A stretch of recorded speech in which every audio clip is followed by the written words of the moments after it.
children.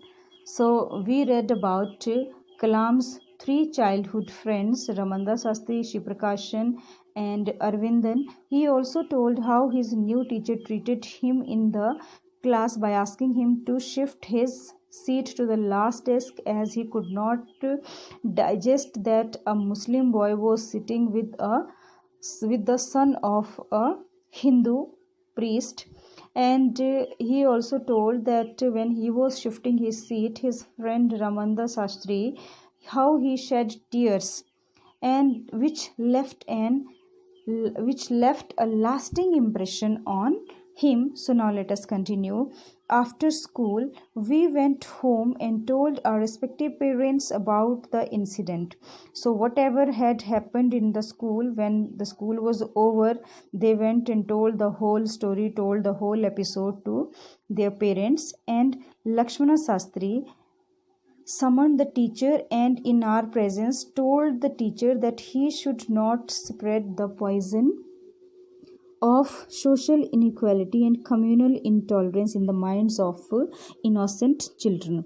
So Lakshmana Sastry, father of Ramanda Sastry, he called the teacher and in the presence of children he asked the teacher not to spread the poison of social inequality and communal intolerance in the minds of innocent children, that he warned him that he should not spread poison or he should not create religious intolerance, religious differences among the innocent minds of children. So he bluntly asked the teacher to either apologize or to quit the school and the island. So Lakshmana Sastry, he frankly asked the teacher to say sorry or to leave the school as well as the island Rameshwaram. Not only did the teacher regret his behavior, but the strong sense of conviction Lakshmana Sastry conveyed ultimately reformed this young teacher. So definitely the teacher now he felt very sorry for his behavior. He regretted over his behavior. Along with this, whatever Lakshmana Sastry conveyed to him or he made him understand about this religious intolerance and not spreading poison and all, the teacher was also reformed. The teacher was also mended. He understood or he changed his behavior. Then on the whole, the small society of Rameshwaram was very rigid in terms of segregation of different social groups. So if he says, on the whole, the small society of Rameshwaram, the people of Rameshwaram, they were very rigid. Rigid means inflexible in terms of the segregation of different social groups, because there were different social groups, people of different religions, so they were very rigid towards their religion. However, my science teacher Shiv Subramanya Iyer, though an orthodox Brahmin with a very conservative wife, was something of a rebel. Rebel means one who revolts. So he is telling about his science teacher Subramanya Iyer. Even he was orthodox Brahmin, the traditional Brahmin, and his wife, she was also conservative. But this man, this science teacher, he was someone who revolts, who did not believe in all these religious differences and all. So he did his best to break social barriers. Barriers mean obstacles. So this teacher, he tried his best to remove these social differences or social obstacles so that people from varying backgrounds could mingle easily, so that the people of different backgrounds, they should mix, they should live with harmony among themselves. Now he used to spend hours with me and would say, the teacher was used to spend hours with the student Kalam, and what he was used to say, I want you to develop so that you are on par with the highly educated people of the big cities. That I want you to develop, I want to see you developing so that you will be equal, on par mean equal with the highly educated people of the big cities. That he wanted Abdul Kalam to be such an educated and developed man. So one day he invited me to his home for a meal for food, you can say, for having food. The teacher, he invited Kalam to his home. His wife was horrified at the idea of a Muslim boy being invited to dine in her ritually pure kitchen.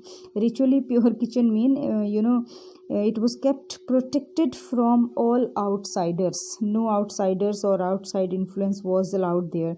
So, when the teacher invited a Muslim boy for dinner, his wife, she became horrified. She was just afraid that how she would let a Muslim boy enter her kitchen. So she refused to serve me in her kitchen. Then teacher's wife, she refused that she would not serve him in her kitchen. Okay. Shiv Subramania Iyer was not perturbed. Perturbed mean perplexed. So the teacher, he was not perplexed, he was not disturbed, nor did he get angry with his wife. And he was also not angry with his wife, but instead served me with his own hands. But the teacher, he served his student with his own hands and sat down beside me to eat his meal. And he also sat beside him to eat his own meal. His wife watched us from behind the kitchen door, and teacher's wife, she was just watching, both of them sitting together and having their meal. I wondered whether she had observed any difference in the way I ate rice, drank water, or cleaned the floor after the meal.